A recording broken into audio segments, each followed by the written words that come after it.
येशू ख्रिस्ताच्या नावामध्ये पुन्हा एकदा आपल्या सर्वांचे हार्दिक स्वागत आहे. आपण महत्वाचं तत्व शिकत आहोत. त्या तत्वाचं नाव आहे स्वर्गीय मंदिरामध्ये, स्वर्गीय पवित्र स्थानामध्ये येशू ख्रिस्ताची सेवा.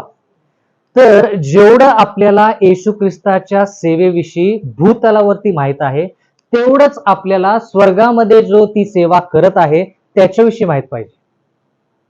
पण आपल्याला जास्ती करून येशू ख्रिस्त वधस्तंभावरती त्यानं वधस्तंभापर्यंत जी सेवा केली तिथपर्यंत सांगितलं गेलेलं आहे, पण त्याच्या पुढचं सांगितलं गेलेलं नाही. पण आज आपण अशा काळामध्ये जगत आहोत ज्या काळामध्ये येशू ख्रिस्त स्वर्गामध्ये आहे आणि तू जी सेवा करत आहे ती सेवा जर आपल्याला कळाली नाही तर आपला नाश होऊ शकतो. स्पष्ट बोललेलंच बरं.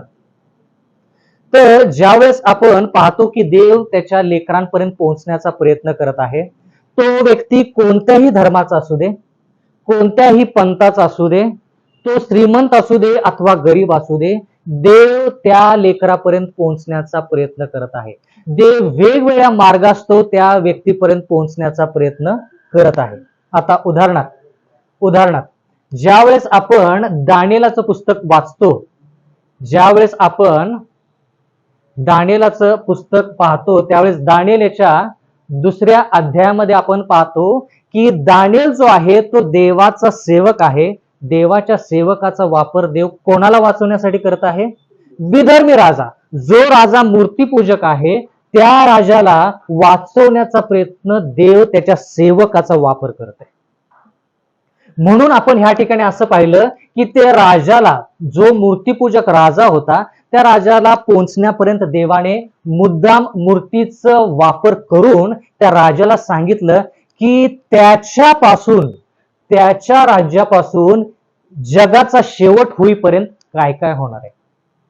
म्हणजे नबुकदनेचा राजा, बाबेलचा राजा जो आहे, त्याच्या राज्यापासून जगाच्या शेवटापर्यंत काय काय होणार आहे त्याची सर्व माहिती मूर्तीच्या द्वारे दाखवली. पण तो राजा ती मूर्ती आणि ते स्वप्न विसरून गेला. म्हणून देवाने दानिएल त्याचा सेवक, येशू ख्रिस्त त्याचा सेवकाचा वापर करून त्या राजाला त्याचं स्वप्न परत सांगितलं. राजा, तू जे स्वप्न विसरलास ते स्वप्न मी तुला परत सांगतो. आणि म्हणून ते परत स्वप्न ह्या ठिकाणी सांगण्यात आलेलं आहे. आणि त्या ठिकाणी आपण असं पाहतो दानिएल 2 मध्ये पहिलं जे राज्य आहे, पहिला जो देश आहे, त्या देशाचं नाव आहे बाबिलोन. मग त्याच्यानंतर दुसरा जो देश आहे जो छाती आणि हाताने दर्शवलेला आहे, पहिला देश सोन्याचा आहे, दुसरा देश चांदीचा आहे. दुसरा देशाच्या विषयी शिकत असताना आपण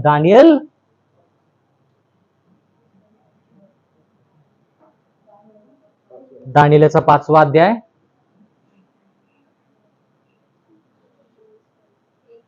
1 ते 5, 25 ते 30 याच्यामध्ये आपल्याला असं पाहायला मिळालं की बाबिलोन नंतर कोणतं राज्य येणार आहे? मेदी आणि पार्शाचं राज्य. तुम्ही म्हणाल की हे बायबलमध्ये आहे. बरोबर आहे, बायबलमध्ये आहे. पण जर तुम्ही जगातला इतिहास जर शोधला, जो इतिहास ज्याला आध्यात्मिक इतिहास म्हटलेला आहे, जो इतिहास ज्याला आध्यात्मिक इतिहास म्हटलेला आहे, तो जगातला आध्यात्मिक इतिहास देखील तुम्हाला हेच सांगेल की बाबेल नंतर मेदी पार्शिया. बायबलच फक्त त्या ठिकाणी तथ्य नसून बायबल व्यतिरिक्त देखील तुम्हाला हा पुरावा मिळतो. तिसरं राज्य शोधण्यासाठी आपण कुठं गेलो? दानिएल 8 1 ते 5, 20 आणि 21. ठीक आहे. त्याच्यावरून आपल्याला कळालं की तिसरं राज्य जे आहे ते ग्रीस राज्य. मराठीमध्ये ग्रीसच आहे. मराठीमध्ये काय शब्द आहे? हिंदीमध्ये युनान, मराठीमध्ये काय? ग्रीस लिहिलंय. दानिएल 8:21 वाचा. ग्रीसचा राजा. बरं, ठीक आहे. तिसरं राज्य जे आहे ते ग्रीसचं राज्य आहे. मग त्याच्यानंतर चौथं राज्य कशानं दर्शवलंय? लोखंडानं. पहिलं सोनं, दुसरं चांदी, तिसरं पितळ, चौथं लोखंड. हे चौथं राज्य शोधण्यासाठी आपण काय केलं? 7वा अध्याय 7वा अध्याय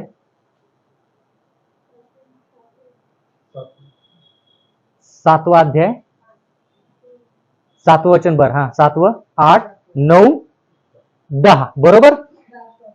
4 श्वापदे म्हणजे 4थ्या श्वापदाविषयी शिकलो.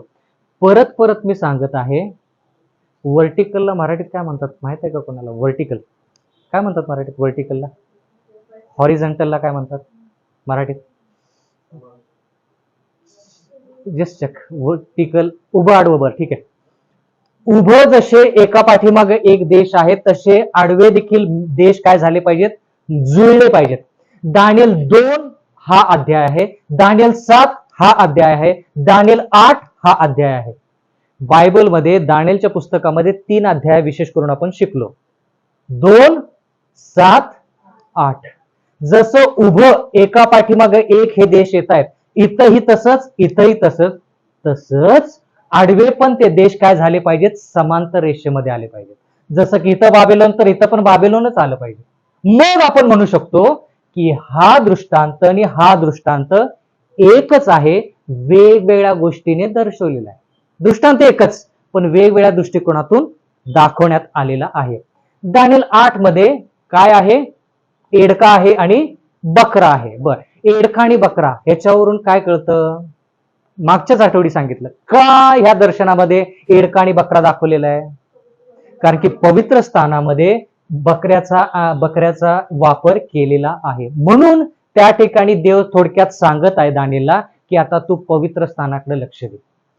आता मी जर तुम्हाला सांगितलं, कल्पना करा की तुम्ही कोल्हापूरला गेलेला आहात आणि कोल्हापूरवरून पुण्याला येतात आणि तुम्हाला पुण्याजवळ यायच्या अगोदर तुम्हाला शिरवळ जवळ नीरा पाहायला मिळतो. काय प्यायला मिळतो? मग तुम्हाला काय कळेल? शिरवळ माहिती? नाही माहिती? साताऱ्याजवळ तुम्हाला नीरा प्यायला मिळतो. मग तुम्हाला काय लक्षात येईल?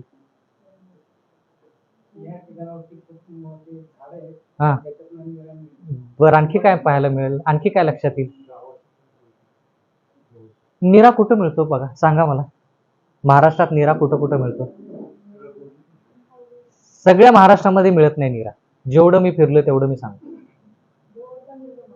नाही, पूर्ण महाराष्ट्रामध्ये मिळत, बरोबर. भोर कोणत्या जिल्ह्यामध्ये येतं? पुणे जिल्ह्यात. बरं ठीक आहे. आता ज्या वेळेस तुम्ही नीरा प्याल त्या वेळेस तुम्हाला कोणत्या शहराची आठवण येईल? पुण्याची आठवण. जर पुण्याच्या आसपास जास्त नीरा मिळत असेल, ज्या वेळेस तुम्हाला नीरा हे शब्द येईल किंवा नीरा प्याल त्यावेळेस तुम्ही म्हणाल, अरे पुण्याच्या जवळ बहुतेक आपण पोहोचत आहोत. बरोबर का? आता जरा लक्ष द्या. ज्यावेळेस तुम्ही काळ्या मसाल्याचं जेवण जेवाल त्यावेळेस कोणत्या भागाची आठवण तुम्हाला येईल? काळ्या मसाल्याचं जेवण. कळालं का? म्हणजे ज्या गोष्टी तुम्ही पाहता, चव घेता, त्याच्यावरून कळेल की आपण कुठतरी जवळ पोहोचत आहोत.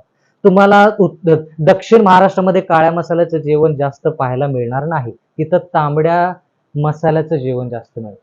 जेवढं मला माहित आहे तेवढ्यावरती मी सांगत आहे. तसं जसं मूर्तीकडून तुम्ही सिंहाकडं, अस्वलाकडं, ह्या चित्त्याकडे येता, तिथून तुम्ही एडका आणि बकऱ्याकडे येता, तिथून आलं की तुम्हाला कळालं पाहिजे की अरे हे कुठंतरी वाचले मी. कुठं? पवित्र स्थानाशी निगडीत आहे. परत एकदा जास्त वेळ न घालवता, जुन्या करारामध्ये बायबलमध्ये लिहिलेलं आहे, पवित्र वचनामध्ये लिहिलंय, जर एखादा व्यक्ती पाप करत असेल, देवाच्या आज्ञेच्या विरोधात जात असेल, तर त्यानं एक कोकरू घ्यायचं. ते कोकरू कोणाला दर्शवतं? येशू ख्रिस्ताला दर्शवतं. हे कोकरू येशू ख्रिस्ताला दर्शवतं. हे कोकरू घ्यायचं, ह्या वेशीतून, ह्या दारातून आत यायचं, त्या कोकऱ्यावरती हात ठेवायचा, सर्व पापाची कबुली करायची. पाप ह्याच्यावरून ह्या कोकऱ्यावरती जातं, पाप्यावरून कोकऱ्यावरती जातं, ते कोकरू वदलं जातं. मग त्या कोकऱ्याचं रक्त हा याजक घेतो. कोकरू कोण? येशू ख्रिस्त. याजक कोण? येशू ख्रिस्त. स्वतःच रक्त घेऊन येशू ख्रिस्त कुठे जातो? आत जातो. ह्या पडद्यावरती रक्त शिंपडतो, परत येतो, म्हणतो त्या व्यक्तीला की तुझं पाप तुझ्यापासून वेगळं झालेलं आहे, पण पूर्णपणे अजून तू निर्दोष झालेला नाहीस. हे वाक्य कळालं का? पापापासून तू वेगळा झालेला आहेस, पण पूर्णपणे तू निर्दोष अजून झालेला नाहीस. का पूर्णपणे निर्दोष नाही? एक गोष्ट येशू ख्रिस्त म्हणजे जुन्या काळातली गोष्ट आहे, तर येशू ख्रिस्त अजून यायचा आहे. दुसरी गोष्ट म्हणजे पाप इथं स्थलांतरित झालेलं आहे, बरोबर? इथं पाप आहे ना अजून. बर, म्हणून तो याजक त्याला जाऊन परत म्हणतो पाप्याला की बघ, तू पापापासून आता वेगळा झालेलास, जा, परत पाप करू नको. हे किती दिवस चालतं?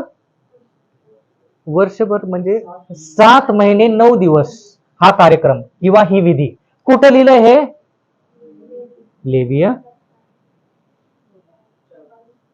लेवियाचा 4था अध्याय. पहिला भाग लेवियाचा 4था अध्याय. मग त्याच्यानंतर आपण पाहतो की हा महायाजक एक वेळेस काय करतो, परम पवित्र स्थान, ह्या पडदा जो आहे, ह्या पडद्यावरती रक्त शिंपडलेलं आहे, बरोबर का? म्हणजे काय झालंय, पाप ह्या पडद्यावरती आलेलं आहे. आता हा महायाजक पडद्याच्या आतमध्ये जातो आणि देवासंतीचं बोलतो. देव त्याला सांगतो की कोणाचं पाप माफ झाले, कोणाचं पाप माफ झालेलं नाही. ज्यांचं पाप माफ झाले, कोणाचं पाप माफ होतं? ज्या पाप्यानं परत जाऊन पाप केलेलं नाही, त्यांचं पाप फक्त हा याजक घेतो आणि ह्या बकऱ्यावरती लादतो. कोणाचं पाप? ज्या पाप्यानं परत जाऊन पाप केलेलं नाही, पवित्र आयुष्य जगलेलं आहे, त्याच पाप्याचं पाप हा याजक स्वतःवरती घेतो. इथून देव म्हणतो की बाबा आता ते पाप तू स्वतःवरती घे. हा याजक येशू ख्रिस्तच स्वतःवरती घेतो आणि ह्या बकऱ्यावरती लागतो. हा बकरा कोणाला दर्शवतो? सैतानाला दर्शवतो. आणि हा बकरा अशा ठिकाणी सोडून दिला जातो ज्या ठिकाणी मनुष्य वस्ती नाही. बर, आता जरा लक्ष द्या. पण जर एखाद्या पाप्यानं जाऊन इथं येऊन पापाची कबुली करून परत जाऊन जर पाप केलं असेल, तर देव ह्या याजकाला म्हणतो की आता ते पाप तू घेऊ नको. याजक म्हणजे कोण? येशू ख्रिस्ताला सांगण्यात येतं की तू ते पाप आता घेऊ नको. ते पाप त्या पडद्यावरून, याजकावरून, परत त्या रक्तामध्ये, रक्ताकडून ह्या बकऱ्याकडे, बकऱ्याकडून परत ह्या पाप्याकडे जातं. हेच आपण मत्तई 18 आणि एजेकिएल 18 मध्ये शिकलो. आता जरा लक्ष द्या. हे कुठं आपण पाहिलं की ही जी विधी आहे, ह्या विधीला न्यायसभा म्हटलं जातं. काय म्हटलं जातं त्याला? न्यायसभा. म्हणजे त्या ठिकाणी न्याय होतं की कोण इस्रायल लोकांसंगती राहील, कोणाला इस्रायल लोकातून बाहेर काढलं जाईल. जो व्यक्ती वरती पाप परत येतो तो व्यक्ती देवाच्या लोकांसंगती राहायचं नाही, त्यानं बाहेर जायचं, असं जुन्या करारामध्ये लिहिलं होतं. Cut off. बर, ते कुठे लिहिले? की देव ह्या ठिकाणी याजकासंगती बोलायचा आणि याजक ते रक्त घेऊन किंवा पाप घेऊन या कोकऱ्यावरती लादायचा किंवा ते पाप परत जायचं. कुठे लिहिले हे? लेविया 16. ही सेवा लेविय 4, ही सेवा लेविय 16. अजिबात विसरायचं नाही. हा 10-23 पासून पुढे. बर, मग आपण असं पाहिलं दानियल 7 मध्ये. दानियल 7 मध्ये आपण असं पाहिलं की ज्यावेळेस हे 4थं श्वापद येतं, ज्याचं नाव आहे रोम, हे 4थं श्वापद आलं रे आलं, ते काय सांगितलंय? त्याच वेळेस दानियेलाला सांगण्यात आलं, ह्या 4थ्या श्वापदाच्या लहान शिंगाकडे जसं लक्ष देत आहेस, तसंच तू काय कर, न्यायनिवाड्याकडे लक्ष दे. म्हणजे थोडक्यात काय की हे राज्य आणि हे राज्य तुला सार्वकालिक जीवन, स्वर्गाचं राज्य देणार नाहीत, तर तुला येशू ख्रिस्तच सार्वकालिक जीवन देईल. सार्वकालिक जीवन म्हणजे काय? सार्वकालिक जीवन म्हणजे काय? म्हणजे अर्थ काय, त्याच्यामध्ये काय काय येतं? सार्वकालिक जीवनामध्ये काय काय आहे? मरण नाही. आणखी काय? पाप नाही, रडणं नाही, दुःख नाही, कष्ट नाही, क्लेश नाही, आजार नाही, सैतान नाही. म्हणजे नाही, कळालं? मरण नाही म्हणजे थोडक्यात ते आलं त्याच्यामध्ये. आणखी काय?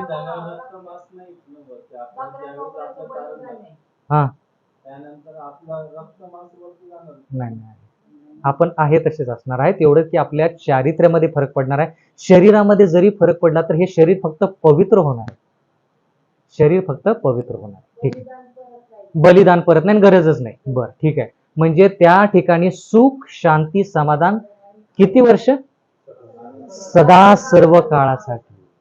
म्हणून म्हणून मी वारंवार हे शब्द बोलतो, मागील ठिकाणी पण बोललो की तुम्हाला सार्वकालिक जीवनाची तळमळ पाहिजे. कारण की सार्वकालिक जीवनाला जर तुम्ही होय म्हणाला तर तुम्हाला आणि मला माहित पण नाही की ते सार्वकालिक जीवन जे आहे ते किती चांगलं आहे.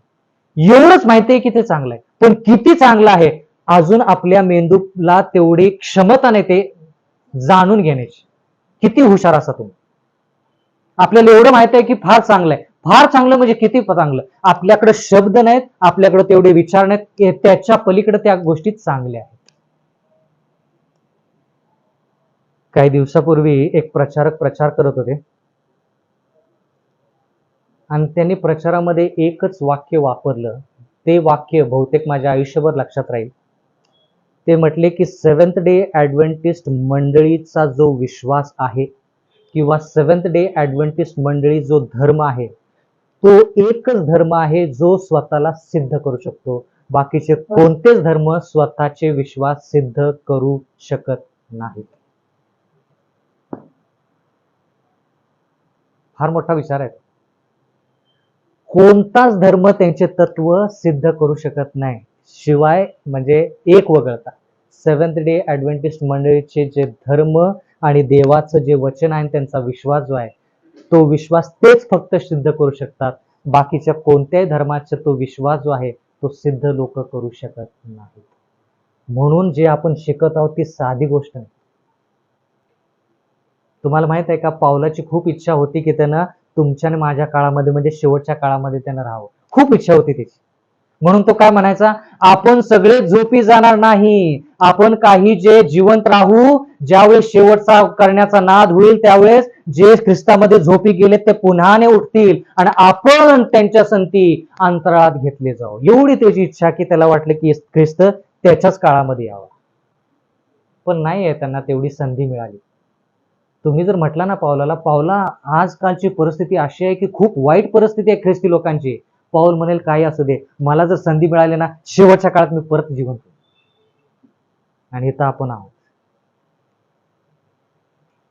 पेत्राची पण खूप इच्छा होती की शेवटच्या काळामध्ये त्यानं राहावं. त्यांना त्रास किती होतोय ख्रिस्तीपणाचा, त्यांचं छळ किती होतंय हे त्यांना साठून देखील जात नाही हा विचार.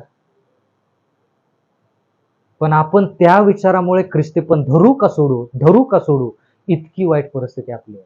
का? देवाजवळ आपण नाही विश्वास करू. म्हणून देवानं सांगितलं दानिएलाला की दानिएला ही परिस्थिती देवाच्या लोकांची जी आहे ती देवाच्या लोकांची परिस्थिती शेवटच्या काळामध्ये फार वाईट होणार आहे. का? कारण की सैतान चांगल्या गोष्टीच्या विरोधातच असतो. सैतान काय असतो? चांगल्या गोष्टीच्या विरोधात असतो. म्हणून देवाने दानिएलाला सांगितलं की दानिएला मी तुला एक महत्वाची गोष्ट सांगतो. दानिएल याचा 8वा अध्याय. लहानशा शिंगाविषयी शिकत असताना आपण इथं शिकलो की ते लहानसं शिंग काय करतं? देवाच्या लोकांना ते लहान शिंग काय करतं? लहान शिंग म्हणजे कोण? लहान शिंग म्हणजे कोण? रोमन कॅथलिक मंडळी. स्पष्ट बोलायचं, घाबरायचं नाही. तुम्ही घाबरायचं नाही. मी इथं बोलतोय, व्हायरल होणारे व्हिडिओ येणाऱ्या काळामध्ये तर फारच वांदे होणार आहे, पण काही हरकत नाही. सांगायचं तात्पर्य हे की लहानसं शिंग म्हणजे रोमन कॅथलिक मंडळी, बरोबर. पण ह्या लहान शिंगाच्या अगोदर हे तुम्हाला श्वाप जे दिसत आहे ते म्हणजे कोण? रोम. पण कोणता भाग? पहिला भाग. त्या भागाला नाव काय? विधर्मी किंवा मूर्तीपूजक रोम. पहिला जो भाग आहे येशू ख्रिस्ताच्या काळामध्ये रोमचं जे राज्य होतं, येशू ख्रिस्ताच्या वेळेस ज्यावेळेस येशू ख्रिस्ताला वधस्तंभावरती मारण्यात आलं त्यावेळेस रोमचं राज्य होतं आणि मूर्तीपूजक रोमचं राज्य होतं. तेच मूर्तीपूजक रोम नंतर आध्यात्मिक रोम झालं, म्हणजे येशू ख्रिस्ताच्याच नावामध्ये येऊन येशू ख्रिस्ताच्याच विरुद्ध कार्य करायला त्यांनी सुरुवात केली, बरोबर. मग आपण दानिएल 8:11 कडे गेलो आणि तिथं आपण पाहिलं की नित्याचा यज्ञयाग. आता गडबड सुरू. नित्याचा यज्ञयाग, त्याला होत असलेले नित्याचे यज्ञयाग त्याने बंद केले. नित्याचे यज्ञयाग म्हणजे कोण? आता जरा लक्ष द्या, सर्वांचं लक्ष येतं. नित्याचे यज्ञयाग, यज्ञयाग बली जे आहे, जी मूर्तीपूजक रोमला व्हायची, यज्ञ जे केलं जायचं, मूर्तीपूजक रोम म्हणजे यज्ञ वगैरे सर्व गोष्टी आल्या त्या ठिकाणी. तर ह्याला जे यज्ञ होत असत ते ह्यानं बंद केले. का? कारण की ह्याला यायचंय. हा कधीपर्यंत येऊ शकत नाही, जोपर्यंत हा आहे तोपर्यंत. मग हा जो आहे तो काय करायचा? यज्ञ याग करायचा. ह्यानं काय केलं? यज्ञ याग ह्याचे बंद केले आणि ह्याच्या जागी स्वतःच पवित्र स्थान स्थापित केले. ह्यानं काय केलं? स्वतःच पवित्र स्थान स्थापित केलं. म्हणून दानिएल 8:11 मध्ये जे पवित्र स्थान आहे ते रोमन कॅथलिक मंडळीचं पवित्र स्थान आहे. मग दानिएल 8:13 कडे आपण येतो. दानिएल 8:13 मध्ये काय लिहिले? वाचा परत. तेव्हा मी एका पवित्र पुरुषाला बोलताना ऐकले. हा. दुसरा एक पवित्र पुरुष म्हणाला, हा, हा नित्याचा यज्ञयाग, नित्याचा यज्ञयाग, नित्याचा यज्ञ याग. हा म्हणजे कोण? नित्याचा यज्ञयाग म्हणजे कोण? आता मूर्तीपूजक किंवा विधर्मी रोम.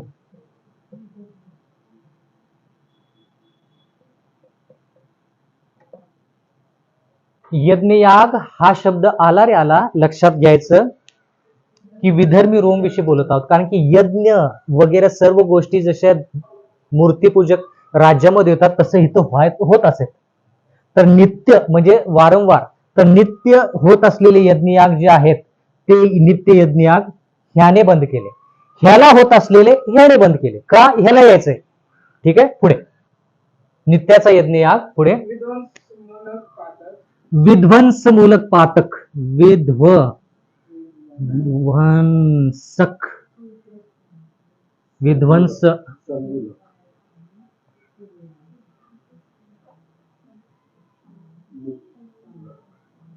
विध्वंसमूलक पातक. पातक म्हणजे काय? दुसरा शब्द पातकाला पाप, बरोबर.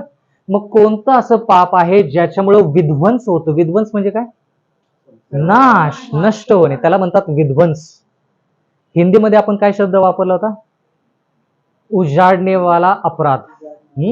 विध्वंसमूलक पातक. आपण ह्याच्यासाठी काय शिकलो? विध्वंसमूलक पातक शिकत असताना, पाप शिकत असताना कोणतं ते पाप? नाही, शिकलो काय आपण? पण कोणता अध्याय शिकलो? हा, कोणता अध्याय? एजिकेल याचा 8वा अध्याय. आठवतं का? देवाचे लोक काय करत होते? रेंगणारे प्राणी त्यांच्या भिंतीवरती, देवाच्या मंदिराच्या भिंतीवरती होते. मग काही स्त्रिया तामूसाठी रडत होत्या. काही लोक जे पुरुष होते, म्हणजे वयोवृद्ध पुरुष जे होते, त्यांनी पाठ कुठं फिरवली होती? देवाच्या मंदिराकडे. त्यांचं मुख कुठं होतं? सूर्याकडं. आणि ते धूप घेऊन कोणाची उपासना करत होते? सूर्याची, सूर्य देवताची. तशासारखं पाप देव म्हणतो की दुसरं कोणतं नाही, आणि म्हणून त्याला म्हटलेलं आहे विध्वंसमूलक पातक, म्हणजे रोमन कॅथलिक.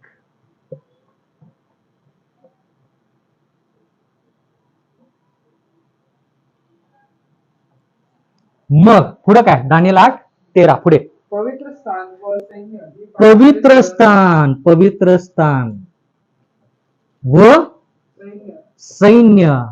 हा, पायाखाली कधी तोडवले जातील? मग आता पवित्र स्थान आणि सैन्य पायाखाली तुडवणे. पायाखाली तुडवणे याच्यावरून काय आठवलं तुम्हाला? कुठं वाचलं हे पायाखाली तुडवणे हा शब्द? कुठं वाचला हा शब्द? 7वा अध्याय 7व्या वचनामध्ये आहे. कुठं लिहिले शब्द? तिथं काय लिहिले? पायाखाली तुडवणे. देवाचं पवित्र स्थान, येशू ख्रिस्ताचं पवित्र स्थान आणि सैन्य म्हणजे देवाचे लोक पायाखाली तुडवले जातील, म्हणजे त्यांना थोडक्यात त्रास दिला जाईल. नष्ट नाही होणार पण त्रास. कुठं वाचला हा शब्द? सर्व काही चावून त्याचं चुरा करी उरलेले आपल्या पायाखाली ठेवू. हा, कोणतं वचन? 7 दानियल 7:7. एवढंच आहे का? आणखी कुठं काय लिहिले? 8:13 मध्ये लिहिले. आणखी कुठे लिहिले? 8:13 मधलंच वापरत आहोत आपण. 2:40 मध्ये काय लिहिले? दानियल 2:40 मध्ये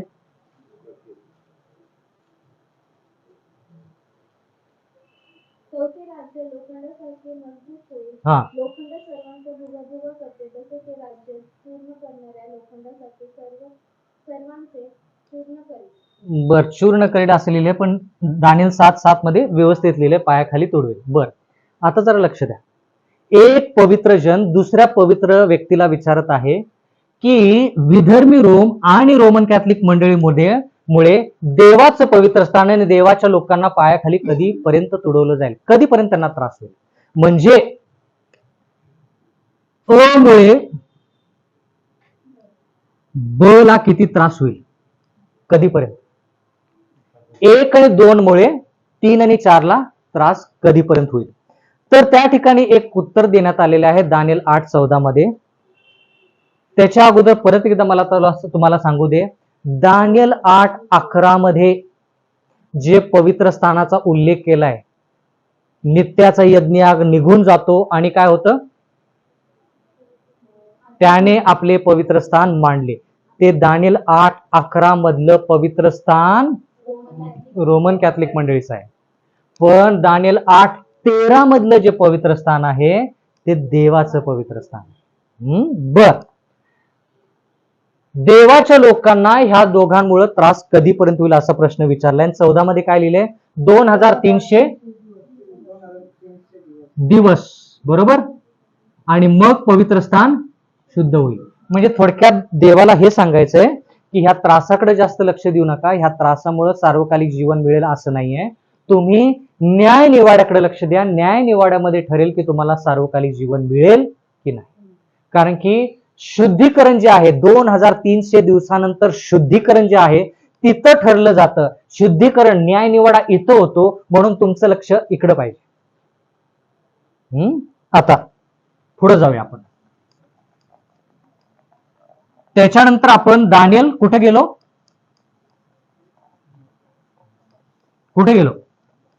मागच्या आठवडी.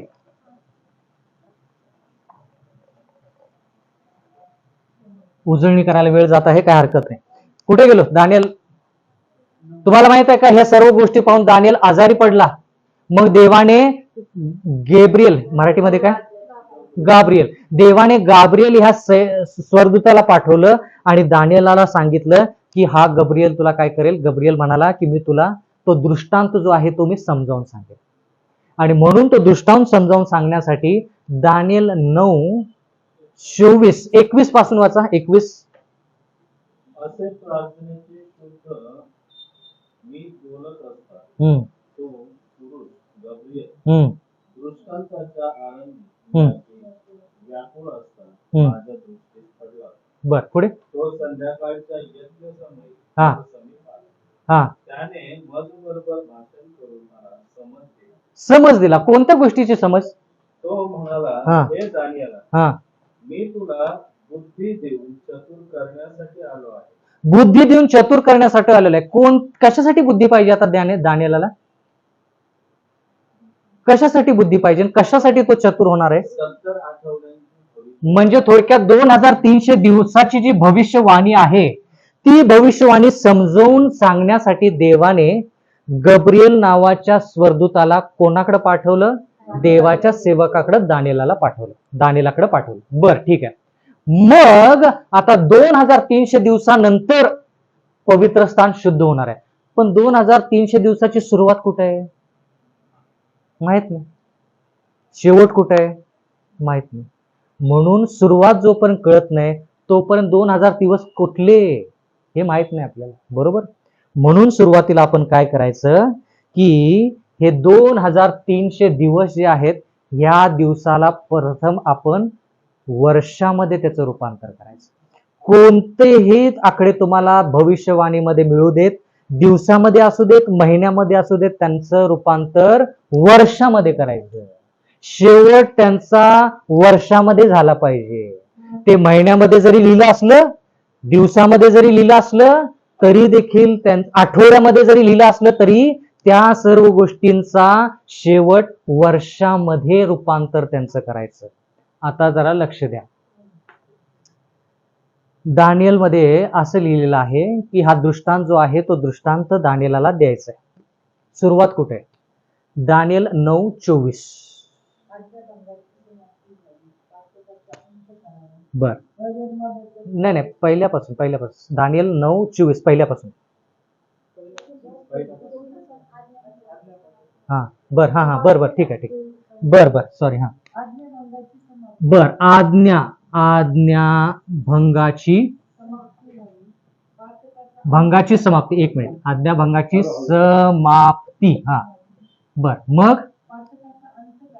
पातकाचा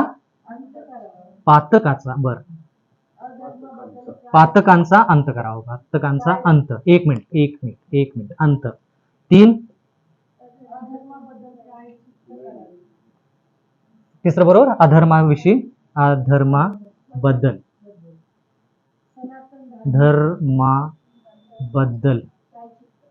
प्रायश्चित्त.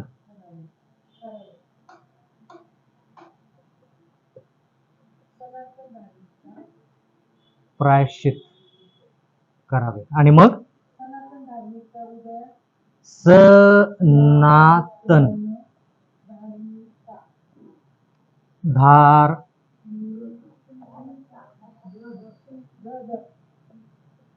सनातन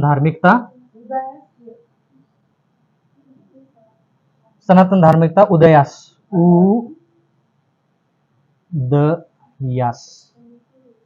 आणावी. सनातन धार्मिकता उदयास यावी. हा पुढे. हा हा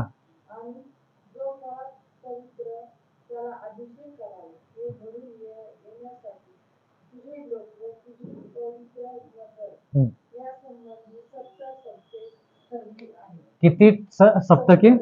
70. सप्तके म्हणजे 70 आठवडे. 70 सप्तके म्हणजे 70 आठवडे. हा, सप्तके म्हणजे 70 आठवडे. बरोबर. अजून आपण उजळणीमध्येच आहोत, काय हरकत नाही. 70 आठवडे देवाने दानिएल आणि त्याच्या लोकांना दिले. कशासाठी? आज्ञाभंग. आज्ञाभंग म्हणजे काय? कोणत्या आज्ञा? 10 आज्ञा बरं का. देवाच्या वचनामध्ये मोशेच्या पण आज्ञा आहेत, त्या आज्ञेविषयी बोलायचं चाललेलं नाही. त्या आज्ञा ज्या आहेत त्या वेगळ्या आहेत. 10 आज्ञाभंग जो आहे त्याची समाप्ती झाली पाहिजे. जर ह्या ठिकाणी मोशेच्या दिलेल्या आज्ञा ज्या आहेत ते बंद करायचं असतं तर मग खूपच अगोदर आज्ञा ह्या ज्या आहेत त्या बंद झाल्या असतात अगोदरच. पण इथं लिहिले 10 आज्ञा ज्या आहेत त्या मोडणं जे आहे ते बंद झालं पाहिजे. पापाचा अंत झाला पाहिजे, म्हणजे पाप करणं बंद करायचं. धार्मिकतासाठी प्रायश्चित, अधर्मासाठी प्रायश्चित म्हणजे अधर्म करायचं नाही, चुकीच्या गोष्टी पाप करायचं नाही. आणि सनातन धार्मिकता म्हणजे कायमस्वरूपी त्यांच्यामध्ये धार्मिकता यावी. कोणामध्ये? दानिएलचे लोक, देवाचे लोक यांच्यामध्ये सर्व प्रकारचे हे गुण यावेत म्हणून 70 सप्तके त्यांना दिलेले आहेत. 70 सप्तके म्हणजे किती? 70 आठवडे. बरोबर. आता एका आठवड्यामध्ये किती दिवस असतात? एका आठवड्यामध्ये ताई तुम्ही सांगा. एका 7 दिवस. तर 70 आठवड्यामध्ये 490 दिवस असतात. किती? 490 दिवस. पण हे दिवसाचं रूपांतर कशामध्ये करायचं? वर्षामध्ये. कोणती वचन आहेत त्याच्यासाठी की दिवसाचं रूपांतर वर्षामध्ये करायचं?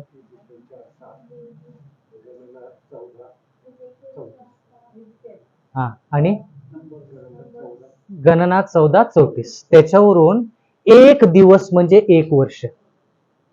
आणि मी मागं पण सांगितलं, परत एकदा सांगतोय, हे फक्त भविष्यवाणीसाठी लागू आहे.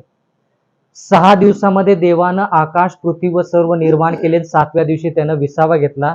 तिथं 1 दिवस म्हणजे 1 वर्ष नाही. ते शब्दशः अक्षरशः 6 दिवस आहेत. 7व्या दिवशी त्यानं विसावा घेतला. पण भविष्यवाणी फक्त शिकताना 1 दिवस म्हणजे 1 वर्ष. फक्त भविष्यवाणी शिकताना 1 दिवस म्हणजे 1 वर्ष. तर 400 दिवस म्हणजे 400 वर्ष. 450 दिवस म्हणजे 450 वर्ष. 490 दिवस म्हणजे 490 वर्ष. जेवढे दिवस तेवढे वर्ष. हे गणित वेगळं आहे जरा, पण बरोबर आहे गणित. आता देवाचं वचन म्हणतं की 490 वर्ष देवाने त्याच्या लोकांना आज्ञाभंगाची समाप्ती पाप करण्यासाठी बंद करायचं, तिथून पुढे पाप करायचं नाही, याच्यासाठी 490 वर्ष दिलेली आहेत. मग आता 2300 दिवस, 1 दिवस म्हणजे 1 वर्ष, 1000 दिवस म्हणजे 1700 दिवस म्हणजे किती?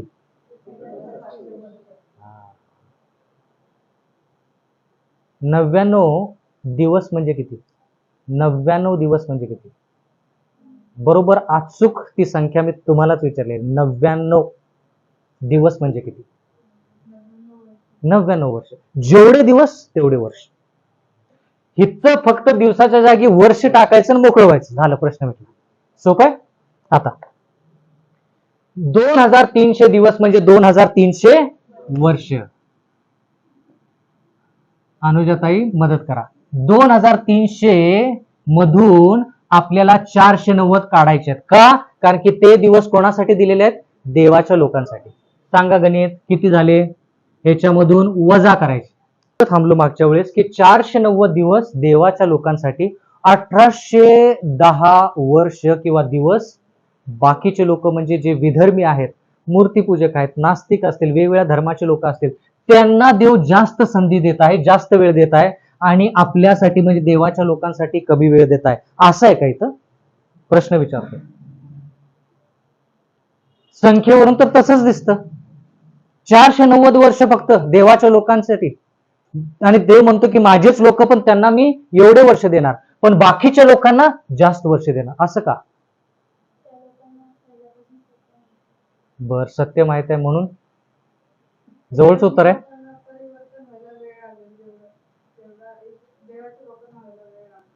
बर, जवळचं उत्तर आहे, फार जवळचं उत्तर आहे.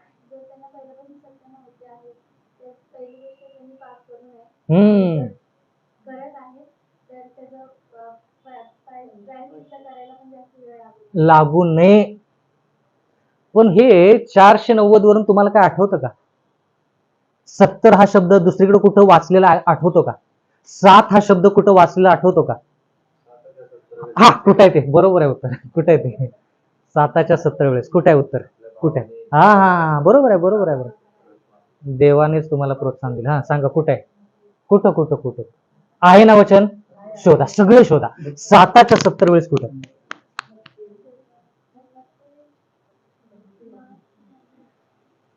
7च्या 70 वेळेस. बरोबर, बरोबर, सगळं बरोबर. वचन पाहिजे मला. 7च्या 70 वेळेस माफ करा. कुठं आहे ते वचन? आपण शिकलो, लक्ष असलं तर लक्षात येईल.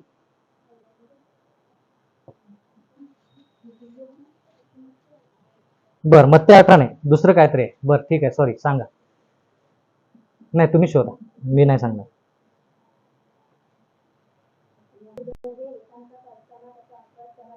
हा, कुठे आहे 7च्या 70 वेळेस? 18 22. ह्याला म्हणायचं डोंगर पोखरून उंदीर शोधून काढणे. हा, 18-22 वाचा. येशू त्याला म्हणाला, 7 वेळा असे मी तुला म्हणत नाही. म्हणजे एक व्यक्ती दुसऱ्या येशू ख्रिस्ताला विचारत आहे की मी किती वेळेस माझ्या व्यक्तीला पापाची माफी देऊ? म्हणजे जो व्यक्ती माझ्या विरुद्ध पाप करत आहे, मी किती वेळेस त्याला माफ केलं पाहिजे? तुम्हाला काय वाटतं? नंतर आपण त्याकडं, तुम्ही त्या व्यक्तीला किती वेळेस माफ करायला तयार आहात?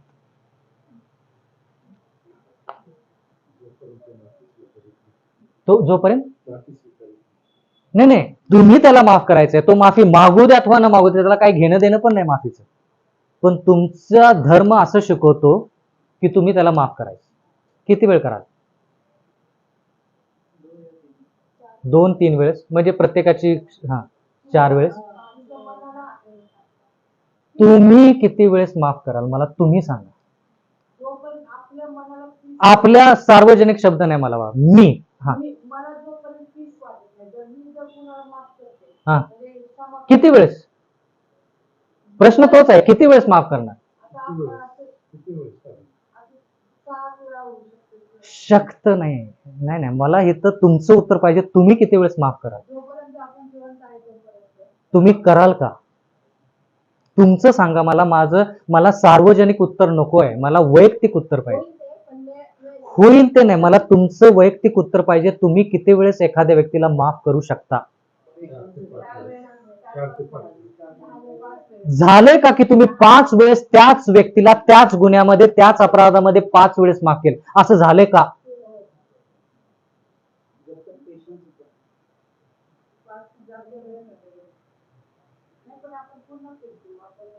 बाकीच्या गोष्टीचा प्रश्नच नाही. इथं फक्त विचारले, देवाला प्रश्न विचारला आलेला आहे. तो व्यक्ती देवाला विचारतो की देवा मी किती वेळ क्षमा करू? मग येशू ख्रिस्त काय म्हणतो? 22व वचन परत एकदा वाचा. येशू त्याला म्हणाला 7 वेळा असं मी तुला म्हणत नाही. आता 7 हा शब्द का वापरला येशू ख्रिस्ताने? 7 हा शब्द परिपूर्णतेला दर्शवतो. 6 दिवस देवाने श्रम केले, 6 दिवस देवानं पृथ्वी निर्माण केली. 7व्या दिवशी त्यानं तो दिवस पवित्र करून शाबात पाळला. म्हणून तो 7व्या दिवशी पूर्ण सृष्टी निर्माण झालेली पूर्ण झाली सर्व, म्हणजे 7वा दिवस परिपूर्णतेला दर्शवतो. आणखी कुठं 7 शब्द आलेले आहे? अंक येरिको शहराला देवाच्या लोकांनी काय केलेलं आहे? पराजित केलं. कसं पराजित केलं? 7 वेळा फेरी मारली.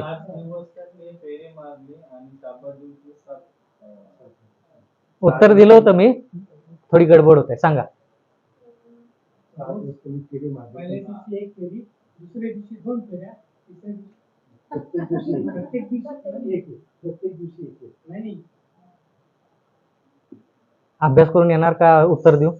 वेळ चाललाय, उत्तर देतो. तर प्रत्येक दिवशी 1 वेळेस. 7व्या दिवशी एकूण किती झाल्या? ते तर व्यवस्थित सांगा. प्रत्येक दिवशी म्हणजे 6 दिवस 1 फेरी. 7व्या दिवशी 7. 6 अधिक 7 13 फेऱ्या केल्या आणि येरियो शहर जे आहे त्याच्या भिंती खाली पडल्या. तिथं 7 म्हणजे जोपर्यंत त्या भिंती खाली पडत नाही तोपर्यंत त्यांनी घिरट्या घालायच्या. पण 7 अंक परिपूर्णतेला दर्शवतो, म्हणून तिथं 7 या शब्दाचा मुख्य भाग नाही. जोपर्यंत येरिको शहराच्या भिंती पडत नाहीत तोपर्यंत त्यांनी फिरत्या घ्यायच्या. आता आणखी कुठं 7 शब्द आहे? नामान कोडी. नामान कोडी काय? कितव्या वेळेस तो बरा झाला? 7व्या वेळेस. तिथं 7 वेळेसच दुबकी टाकल्यावरती तो बरा होईल असं होतं नाही. जोपर्यंत त्याला बरं होता येत नाही तोपर्यंत त्यानं काय करायचंय? पाण्यामध्ये बुडायचं. आणखी कुठं 7? कारण की 7चा शब्द इथं येणार आहे, म्हणून मी तुम्हाला विचारत आहे की 7 म्हणजे तुम्हाला काय कळालं? 7 मंडळे आहेत, 7 करणे आहेत, 7 समय आहेत, भरपूर 7 आहेत. बरं, त्याचा अर्थ काय? काय सांगण्याचा प्रयत्न करत आहात तुम्ही? परिपूर्णता. बरं, आणखी कुठं 7?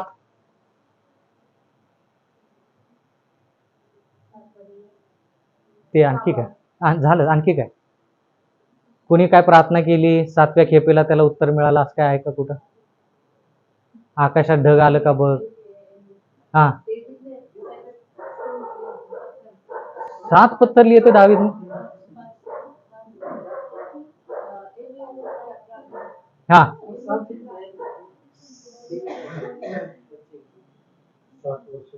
7 दिवस प्रार्थना केली दाविदाने असेल. मला ते बघावं लागेल, बघितल्यानंतर मी सांगू शकेल. पण तुमचं जर उत्तर बरोबर असेल तर 7 दिवस त्याने प्रार्थना केली.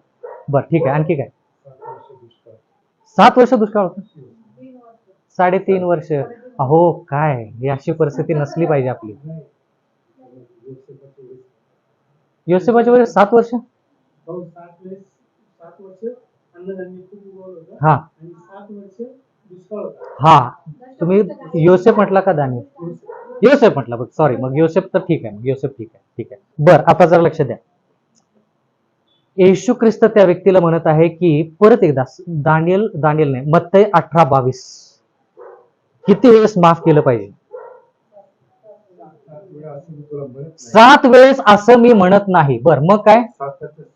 7च्या 70 वेळेस. कुठं आला का शब्द 7च्या 70 वेळेस? 7च्या 70 वेळेस म्हणजे जवळपास किती? 7च्या 70 म्हणजे 490. हा शब्द कुठं वाचला आता? इथं. मग मला सांगा दानियल 9 मध्ये जे लिहिलंय आणि मत्तई 18:22 मध्ये लिहिलंय की तुम्ही किती वेळेस माफ केलं पाहिजे? 7च्या 70 वेळेस. म्हणजे त्याचा अर्थ असा का 490 वेळेस तुम्ही माफ केलं पाहिजे? 7च्या 70 वेळेस. येशू ख्रिस्त काय म्हणतो? 7 वेळेस मी म्हणत नाही, पण 7च्या 70 वेळेस तू काय कर? माफ कर. म्हणजे 490 वेळेस माफ कर.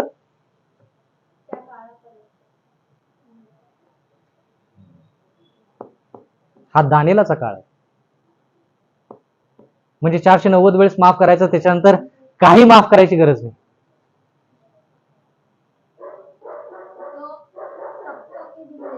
नाही पहिलं आपण हेच बघूया.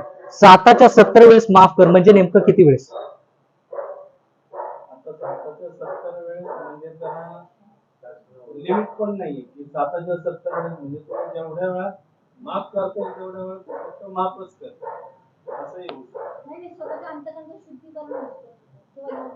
कोणाच्या अंतःकरणाचं शुद्धीकरण? म्हणजे ज्यानं तुमच्या विरुद्ध पाप केले त्याचं जो पण शुद्धीकरण होत नाही तो नाही. पाप त्याचं माफ करायचं आहे तुम्हाला. तुम्ही शुद्ध आहात, तुम्ही पवित्र आहात, त्याचं माफ तुम्हाला करायचंय. पाप माफ करायचंय. काय किती वेळेस? 490 वेळेस फक्त.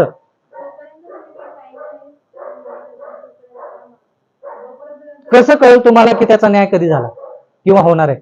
इथं तर काहीच कळणार नाही तुम्हाला. मग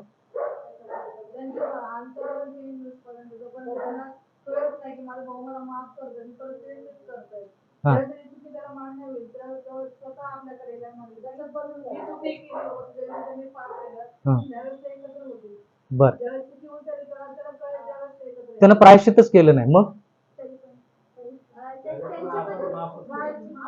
तेच विचारतोय किती वेळेस? 7च्या 70 वेळेस. म्हणजे 7च्या 70 म्हणजे 490. 490 वेळेस माफ करायचं का? त्याच्यानंतर नाही का? तेच फक्त.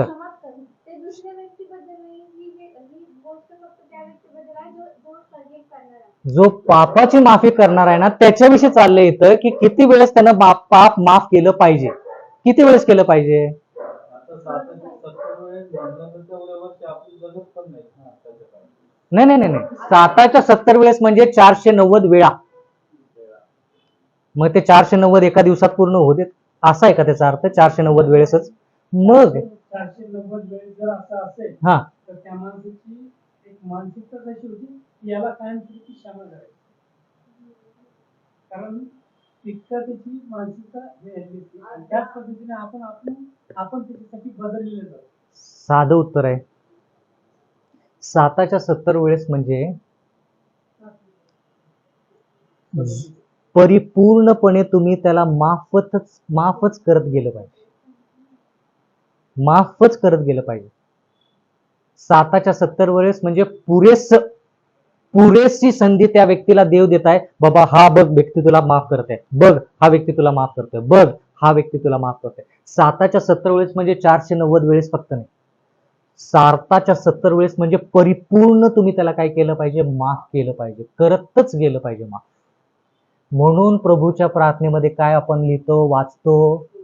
जसे आम्ही आमच्या ऋणास ऋण सोडिले आहे तसेच तू आम्हास ऋणे सोड. 490 वेळेस देवानं फक्त माफ केलं. कधीपर्यंत देव आपल्याला माफ करणार आहे? आत्ता तुम्हाला उत्तर कळेल. कधीपर्यंत माफ करेल देव आपल्याला? जोपर्यंत देवाला कळतं की बाबा ह्याच्यामध्ये काहीतरी आशा आहे, हा माझ्याकडे येईल, तोपर्यंत देव त्याला काय करतो? क्षमा करत असतो. 7वा महिना 9वा दिवस जो आहे तो इथपर्यंत आहे. 10व्या दिवसाच्या अगोदरपर्यंत देव वाट बघतो की बाबा 490 वेळेस होऊन गेले, पण परत मी काय करणार? ह्या लेकराला माफ करण्याची संधी देईल. कधीपर्यंत? 7 महिने 9 दिवस. 7 महिने 9 दिवस म्हणजे जवळपास परिपूर्ण, म्हणजे त्याच्यानंतर त्या व्यक्तीला पापाची माफी मागायची गरज नाही, इथपर्यंत देव माफ करतो. म्हणून प्रभूची प्रार्थना करत असताना हे शब्द, हे आकडे लक्षात आले पाहिजे. 490 वेळेस नाही, जोपर्यंत तुम्ही पापाची क्षमा आहात जीवात जीव, तोपर्यंत पापाची क्षमा करतच राहायचं. का? त्या व्यक्तीला जिंकायचं. म्हणून तुम्हाला जर वाटत असेल की देवाने त्याच्या लोकांना फक्त 490 दिवस दिलेत, 490 वर्ष जे दिलेत ते कमी नाहीत, हे 490 दिवस त्या लोकांना पातकापासून अंत करण्यासाठी पुरेसे आहे. आता कळालं का? तुम्ही संख्येकडे जाऊ नका, 7चे 70 अशा संख्येकडे जाऊ नका. देव म्हणतो की 490 वर्ष दानियल मी तुझ्या लोकांना, माझ्या मुलांना दिलेले आहेत, जेणेकरून त्यांनी पाप करणं बंद करावं, अधर्माबद्दल प्रायश्चित करावं आणि कायमस्वरूपी धार्मिकता आणावी. 490 वर्ष पुरेसे आहेत. कोणाला जास्त माहिती ते? लोकांना का देवाला? देवाला. जर देव म्हटला असता नाही तर 10 वर्ष, तर आपण हे मान्य करून गेलो असतो की 10 वर्ष पूर्ण पुरेस आहेत. जसं त्यांनी सांगितलं की तेवढे वर्ष देवाच्या लोकांना प्रायश्चित करण्यासाठी पुरेसे, त्यांना 1810 वर्षाची गरज नाही. कोणाला गरज आहे? ज्यांना देव माहित नाही, ज्यांना सत्य माहित नाही, जे देवासंती नाहीत, त्यांना तेवढ्या वर्षांची गरज आहे. आता जरा लक्ष द्या. म्हणजे तुम्हाला असं म्हणायचं का की ज्या वेळेस ते वर्ष सुरू होतील त्यावेळेस पासून 490 वर्षच देवाच्या लोकांना मिळाले, त्याच्यापेक्षा जास्त वर्ष मिळाले नाहीत का? कधी मिळाले? कधी मिळाले? 400 वर्ष, 490 वर्षापेक्षा जास्त वर्ष देवाच्या लोकांना प्रायश्चित करण्यासाठी मिळाले का? हिचं फक्त 490 आहेत. ह्याच्या अगोदर आदामाला, मोशे, अब्राम, मग दावीद, त्यांना ह्याच्यापेक्षा जास्त वर्ष. म्हणजे संख्या जी आहे ही संख्या फक्त दाविदाच्या काळातली. फक्त दानियेलला फक्त सांगितलंय की 490 वर्ष तुझ्या आणि तुझ्या लोकांना. त्याचा अर्थ असा नाही की त्याच्या अगोदर देवानं संधी दिली नाही. आता जरा लक्ष द्या. हे किती वर्ष आहेत? देव ज्यावेळेस त्याच्या लोकांना वाढवत गेला, लोकांची संख्या वाढत गेली, त्यावेळेस देवाचं वचन म्हणतं अब्राम, इसाक नंतर याकोब, याकोबाचं घराणं. ते मिसर देशामध्ये जातात, त्यांची संतती वाढते, लोकसंख्या वाढते. त्याच्यामुळे काय होतं, त्या ठिकाणी राजाला वाईट वाटतं की आता हे लोक जर माझ्या विरोधात गेले तर माझ्या राज्याला धोका आहे. म्हणून त्या लोकांना तो गुलामगिरीमध्ये पाठवतो.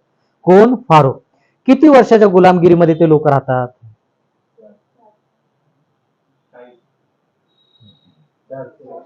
450 जवळपास. आता मला सांगा, 450 वर्ष देवाने त्यांना सांभाळलं की नाही? का देवाने त्यांचा नाश केला त्या ठिकाणी?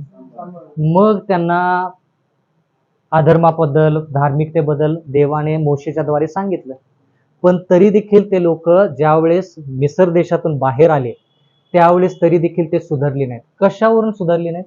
काय केलं त्यांनी? याच्यावरून कळतं की अरे बाहेर आणलं देवानं, 4.5 वर्षाच्या गुलामगिरीतून बाहेर आणलं, तरी देवाच्या लोकांना अद्दल घडली नाही, तरी देवाचे लोक देवाच्या विरोधात गेलेले. कशावरून कळालं तुम्हाला? मूर्ती पूजा केली. आणखी काय?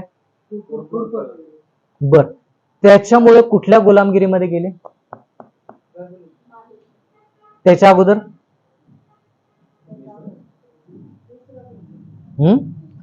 दुसरे राजे याचा दुसरं पत्र याचा 15वा अध्याय 29वा वचन. दुसरे राजे याचा 15वा अध्याय 29वा वचन. किती संधी देवानं द्यायची? 4.5 वर्ष सांभाळलं, परत आणि बाहेर आणलं, अटकेतून बाहेर आणलं, परत देखील देवाचे लोक त्याच्या विरोधात गेलेत. म्हणजे देवानं किती सहन करायचं? 7च्या 70 वेळेस ना ते कसं आहे ते दाखवत आहे मी तुम्हाला. 7च्या 70 वेळेस म्हणजे 490 वेळेस फक्त नाही. 15वा अध्याय आणि 29वा वचन वाचा. इस्रायलाचा राजा म्हणजे कोणाचा राजा? इस्रायल म्हणजे देवाच्या लोकांचा राजा. पिका. बर, पुढे.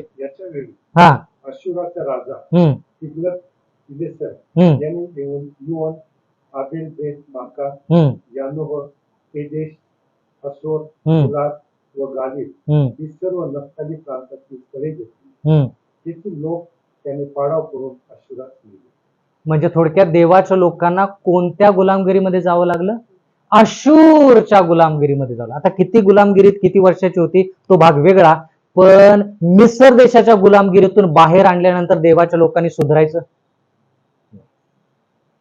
परत देवाच्या विरुद्ध जे चुकीचं आहे ते त्यांनी केलं, मग देवाने परत त्यांना अशूरच्या गुलामगिरीमध्ये पाठवलं. मग अशूरच्या गुलामगिरीतून त्यांना परत बाहेर पाठवलं,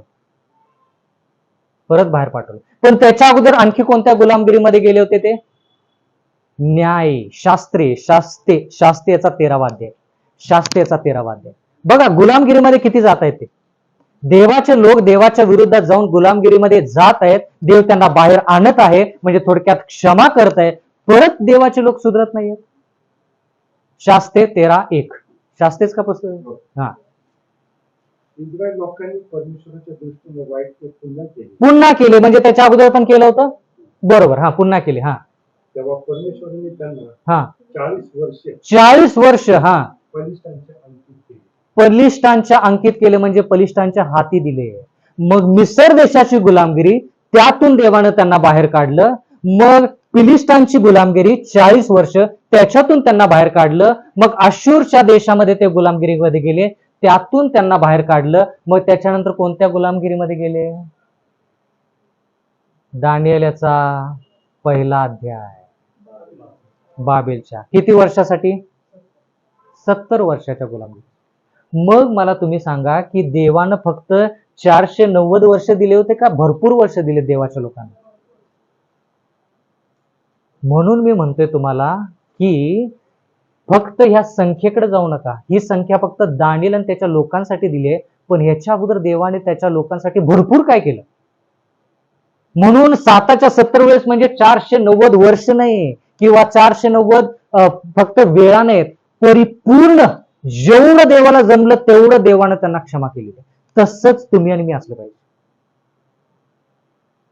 आपण पापाची क्षमा करतच शेवटपर्यंत जगायचं. जो व्यक्ती पापाची क्षमा करू शकत नाही तो लोकांना हेच सांगतो की त्याच्या पापाची क्षमा देवानं केलेली नाही. परत एकदा, जो व्यक्ती दुसऱ्याच्या पापांची क्षमा करत नाही तो व्यक्ती उघडपणे लोकांना सांगत आहे की माझ्याच पापाची क्षमा देवानं केलेली नाही, जेव्हा की ते खोट आहे. म्हणून येशू ख्रिस्त म्हणतो 7च्या 70 वेळेस म्हणजे क्षमा करतच राहायचं. आता जरा लक्ष द्या. माग मी एक प्रश्न विचारला होता की 70 वर्षाच्या गुलामगिरीमध्ये गेल्यानंतर दानिएल ज्यावेळेस गुलामगिरीमध्ये गेला त्यावेळेस तो तरुण होता, 17-18 वर्षाचा काहीतरी असेल. पण ज्यावेळेस तो गुलामगिरीमध्ये होता आणि ज्यावेळेस तो गुलामगिरीतून बाहेर पडणार होता त्यावेळेस तो पहिल्या राज्यात नसून दुसऱ्या राज्यात होता, मेदी पार्शीच्या राज्यामध्ये होता. त्यावेळेस त्याचं वय जवळपास 70 होतं. मग त्याच्यानंतर देवाचं वचन म्हणतं की त्या ठिकाणी मेदी पार्शीच्या राज्यामध्ये एस्तर राणीचा वापर कोणी केला? देवाने केला. प्रश्न आठवतो का? काय प्रश्न होता? एस्तर राणी कोणाची भक्त? जिवंत देवाची भक्त, बरोबर. मग तिचा विवाह कोणासंती झाला? हा, कोणत्या राज्याचा राजा? मेदी पार्शीच्या राज्याचा राजा. प्रश्न होता की देवानं तसं का केलं?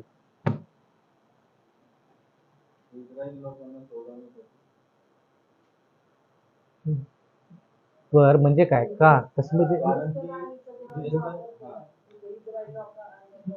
नाही, बहुतेक तुम्ही नव्हता. आपण 6 महिने शिकलो विधर्मी आणि ख्रिस्ती लोकांचा विवाहाचा तीळ मात्र संबंध नाही.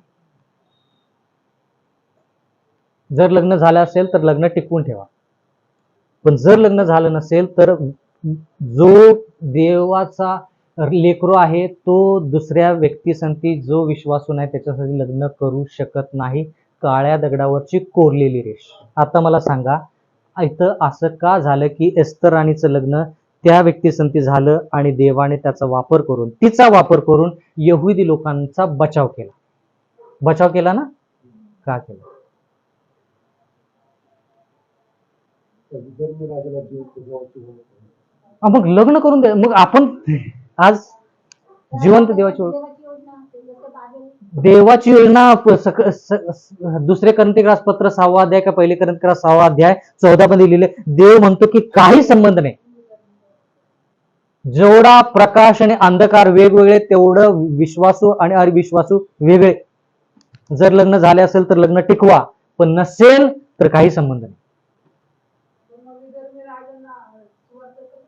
दानियेला द्वारे पोहोचली कशी नबुकदनेझरला? जरा लक्ष द्या. सखोल अभ्यास आहे. बहुतेक तुम्ही अभ्यास केला असेल किंवा नसेल, पण बायको नाही, पण बायकोमुळं पत्नी वेगळी, पत्नी वेगळी. तर विवाह का झाला प्रश्न आहे. विवाह झाल्यानंतरच्या गोष्टी वेगळ्या. मग ते लग्न टिकवायचंच, मेलं तरी ते लग्न टिकवायचं. पण इथं मुद्दा आहे की मुलगीचा त्या मुलग्यासंती विवाह का झाला. इस्रायल गेलं तिथं पण नाही ते फक्त लग्न. म्हणून सखोल अभ्यास असा आहे, त्याच्याविषयी आपण शिकूया. वेळ आहे का कंटाळा आलाय? आपण थोडा इथला अभ्यास करू, मग मी ह्या प्रश्नाच्या उत्तराकडे येईल. बरं, देवाचं वचन म्हणते की 490 वर्ष दानिएल आणि त्याच्या लोकांना दिलेली आहेत. बाकीच्या लोकांना 1810 वर्ष. का? कारण की यांना एवढी संधी मिळालेलीच नाही. ह्यांना जशी संधी मिळाली, ह्यांना जसं सत्य तुम्ही म्हटल्याप्रमाणे, ह्यांना जेवढं सत्य कळालं तेवढं ह्यांना सत्य कळालं नाही. म्हणजे काय? सगळ्यांना संधी मिळणार, सगळ्यांचा न्याय होणार, सगळ्यांचा कृपेचा काळ होणार, सगळ्यांना न्याय निवाड्यातून पार व्हावंच लागेल. सुरुवातीला हे, मग त्याच्यानंतर हे. कळालं का? म्हणजे ज्या लोकांना सत्य माहित आहे त्यांचा रांगेमध्ये नंबर पहिला. ज्यांना सत्य अजून माहित नाही, देव म्हणेल की बाबा त्यांना अजून थोडा जास्त मी वेळ देणार आहे. आता तुम्हाला वाटतं का ही संख्या जी आहे ही कमी आहे? 1810 वर्ष. 1810 वर्ष कोणत्या लोकांसाठी? दानिएलच्या नंतरच्या लोकांसाठी. त्याच्या अगोदरच्या लोकांसाठी काय देवानं संधी दिली का? कोणाला संधी दिली? जे विधर्मी आहेत, कोणाला संधी दिली देवाने प्रायश्चित करण्याची? नबुकदनेझरला त्यानं केलं. बरं, आणखी कोणाला? म्हणजे तुम्हाला म्हणायचं की 1810 वर्षच फक्त विधर्मी लोकांना संधी मिळणार आहे? त्याच्या अगोदर कोणाला संधी नव्हती? कोणाला संधी होती? अहो, मिसर देशामध्ये फारोला त्याच्या लोकांना संधी दिली ना. 10 अरिष्ट, त्या 10 पिढा त्या देशावरती आल्या. त्या पिढ्यांद्वारे देव त्या लोकांना म्हणत होता तुम्ही मूर्तीपूजा बंद करा आणि जिवंत देवाच्या पाठीमागे लागा. पण ज्या वेळेस त्यांचा पापांचा घडा भरला, देवाचं वचन म्हणतं की ते तांबड्या समुद्रामध्ये मरण पावले. तेवढी संधी त्यांच्यासाठी पुरेशी होती. आणखी कोणाला संधी दिली? मिसर देश फिरला का मग देवाकडे? कोण? मिसर देश पुण्याकर देवाकडे फिरला का? आता जे आले होते ते समुद्रात सगळं सैनिक गेले. हा, त्याच्यानंतर मिसर देश होता, आज देखील आहे. पण तेच लोक परत फिरले का नवीन वंश आला आणि देवाने त्यांना संधी दिली? हे बघावं लागेल. कारण ख्रिस्त देखील जेव्हा त्याच्या मागे विरोध लागला होता तेव्हा तो मिसर देशामध्ये, बरोबर, मिसर देश होता त्यावेळेस. पण मुद्दा हा की तेच लोक का वेगळे लोक? वेगळे लोक असतील तर देव परत त्यांना संधी दिली. बदलले असं देवाच्या वचनामध्ये नाही की ते बदलले. योसेफांना त्यांना मदत केली, देवाने त्याच्याद्वारे कार्य केले, हे बरोबर. पण ते बदललेले आहेत असं. बरं, बदलला ना योसेफाच्या काळात. तर त्यांनी योसेफाने जे स्वप्न सांगितलं तर तो चेंज झाला ना. की हा तुझं बरोबर आहे की हे जे म्हणजे दुष्काळ झाला. योसेफच्या द्वारे कोण बदललं? मला काय ऐकलं नाही तसं. नाही, पण फारूक बदलला हे की आम्ही अभ्यास केला.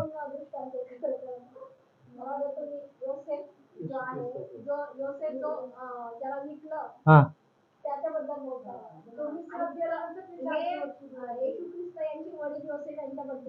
नाही नाही नाही, योसेफ मिसर देशामधलेच चाललेत, पण फारो बदलला हे कुठं कुठं आहे तर वाचन, कृपा करून वाचा की त्याच्याद्वारे फारो बदलला. हे नाही, स्वप्न फारोनं नाही, स्वप्न पाहिलं जे अटकेत होते त्यांनी. ते स्वप्न विसरले नाहीत.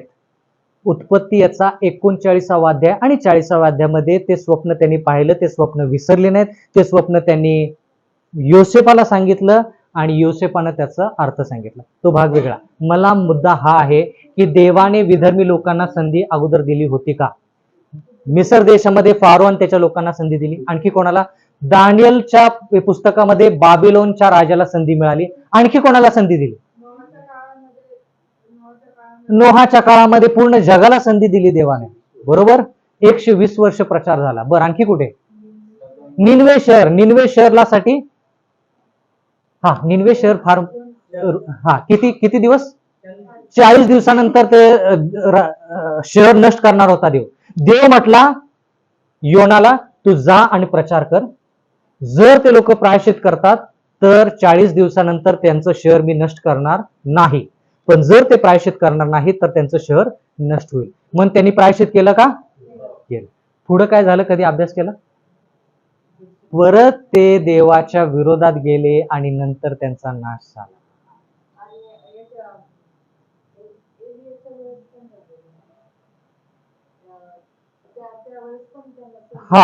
बरोबर. म्हणजे देव काय करत आहे? कनान देशामध्ये जितके कुळ होती किंवा जितके गोत्र होते, वंश होते, त्या सर्वांना संधी दिली. पण ते लोक काय बदलले आहेत म्हणून देवाने नंतर त्यांचा काय केला? नाश केला, नैनाट केला. देव न्यायी आहे. देव असं म्हणत नाही की बाबा त्या लोकांना सत्य माहित नाही, त्या लोकांना जिवंत का ठेवायचं. देव कदापि तसं करत नाही. म्हणून देव खरा जो आहे ना, तो खरा देव म्हणतो जरी त्या लेकराला त्याचा वडील कोण आहे ते माहित नाही ना, मी त्याला ओळख करून देईन की त्याचा वडील कोण आहे. मग त्याने ठरवायचं त्या वडिलाचा स्वीकार करायचा का सोडायचा. म्हणून मी ह्या धर्मामध्ये, ह्या विश्वासामध्ये टिकून आहे. देव जो आहे ना, तो निस्वार्थपणे लोकांना स्वातंत्र्य देतो. आता जरा लक्षात द्या. ज्या वेळेस हे 70 सप्तके देण्यात आले दानियेलाला, त्याच्यानंतर देवाचं वचन म्हणतं, दानियल 9:24 परत एकदा वाचा.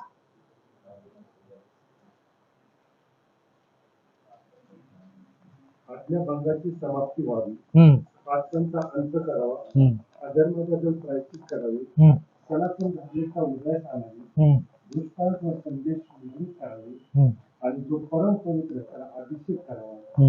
हे घडून येण्यासाठी तुझे लोक व तुझे पवित्र नगर या संबंधाने 70 सप्तके ठरले आहेत. 70 सप्तके ठरलेले आहेत. म्हणजे 2300 दिवस वर्ष लिहितो या ठिकाणी. वर्ष जे आहेत ते 2300 वर्षामधून 490 वर्ष, 490 दिवस म्हणजे 490 वर्ष जे आहेत ते बाजूला काढायचे. का बाजूला काढायचे? ते दिवस जे आहेत ते दानियल आणि त्याच्या लोकांसाठी दिलेले आहेत. आता जरा लक्ष द्या. हे पूर्ण 2300 दिवस आहेत. 2300 दिवस कल्पना करा. पण आता हे 490 वर्ष जे आहेत त्याची सुरुवात कुठे आहे? ही सुरुवात शोधली पाहिजे. दानियल 9:25, मग परत दानियल 9:24 कडे. हे कळून येऊ दे की समजून घे.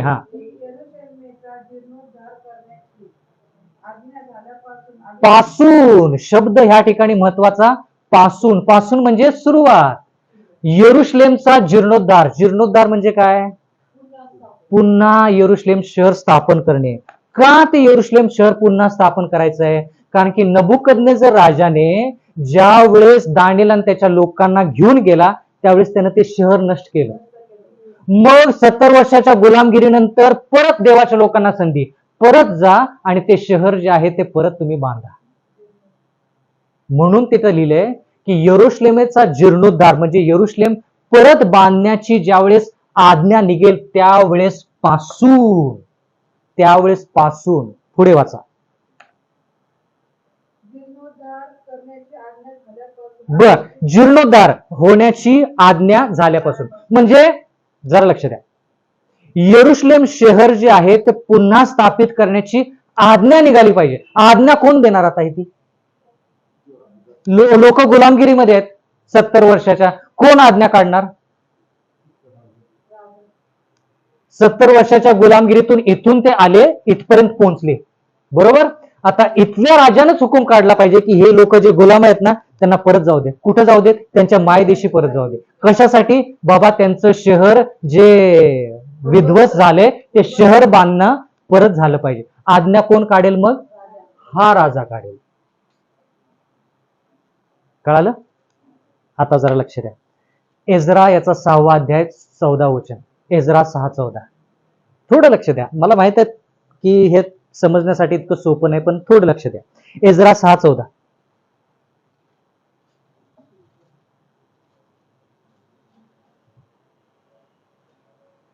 एज्रा 6:14 मिळालं का? एज्रा पुस्तक.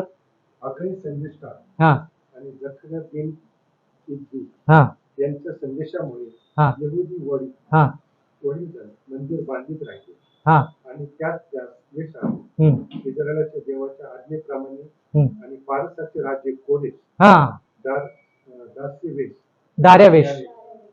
पहिला शब्द काय आहे? कोरेश. दुसरा शब्द काय आहे? दार्यावेश. मग पुढे अतर्श शब्द. एक मिनिट. एकच मिनिट. तो शब्द जो आहे तो महत्वाचा आहे.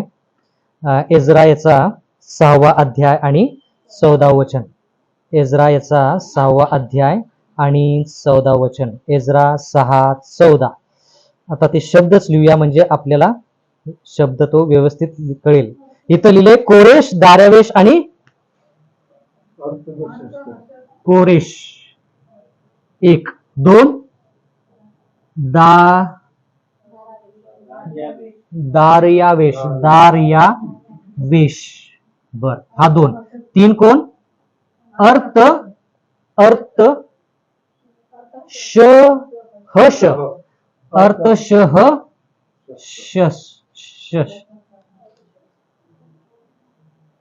बरोबर ना? अर्थ हशस्त. अर्थ हशस्त. आता जर लक्ष द्या. हुकूम काढण्यात आला. बरोबर. पहिलं कोरेशच्या राजाने हुकूम काढला, फेल गेला. हुकुमाचं पालन झालं नाही. परत देवाने कोणाचा वापर केला? दार्यावेशचा केला. परंतु दार्यावेशने हुकूम जरी काढला तरी देवाचे लोक जे होते त्यांनी त्या गोष्टीची अंमलबजावणी केली नाही, म्हणून यरुशलेम शहर पुन्हाने बांधण्यात आलं नाही. मग देवाने परत कोणाचा वापर केला? अर्थशहस्त या राजाने ज्यावेळेस हुकूम काढला त्यावेळेस देवाचे लोक जे आहेत त्यांनी काय केलं? यरुशलेम शहर पुन्हाने बांधलं. आता जरा लक्ष द्या. ज्यावेळेस हुकूम निघाला ना पहिल्या वेळेस कोरेशनं किंवा आणखी कोणत्या तर राजाने ज्यावेळेस हुकूम काढला की देवाचे लोक, यरुशलेमचे लोक जे आहेत, जे माझ्या देशामध्ये गुलामगिरीमध्ये आहेत, कोणत्या? मेदी पारशीच्या, त्या लोकांनी परत जाऊन त्यांचं शहर, त्यांचं मंदिर पुन्हा बांधावं म्हणून मी काय करत आहे? फरमान काढत आहे. मग देवाच्या लोकांनी काय करायला पाहिजे होतं? आनंदाने, अरे गुलामगिरीतून सुटका, आपल्या घरी परत जायचं, मायदेशी परत जायचं, पळून जायला पाहिजे होतं. त्यांनी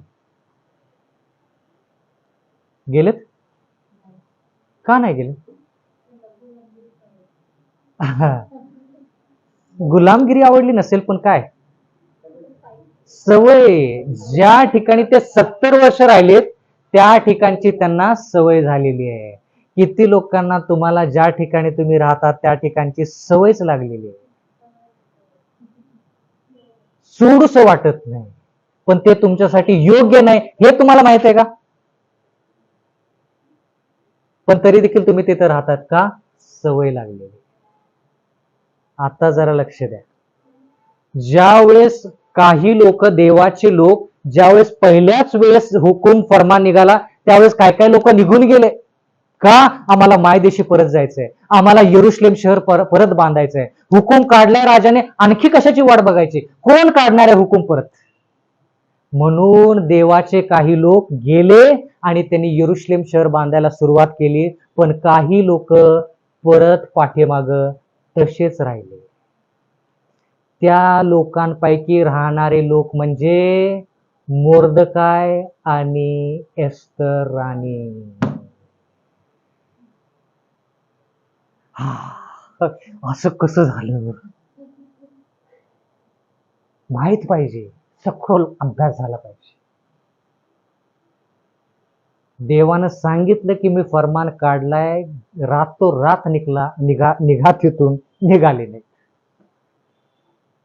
मग जे लोक पाठीमागे राहिले, जे लोक रेंगाळे, त्यापैकी मोर्दकाय आणि बाकीचे हे लोक.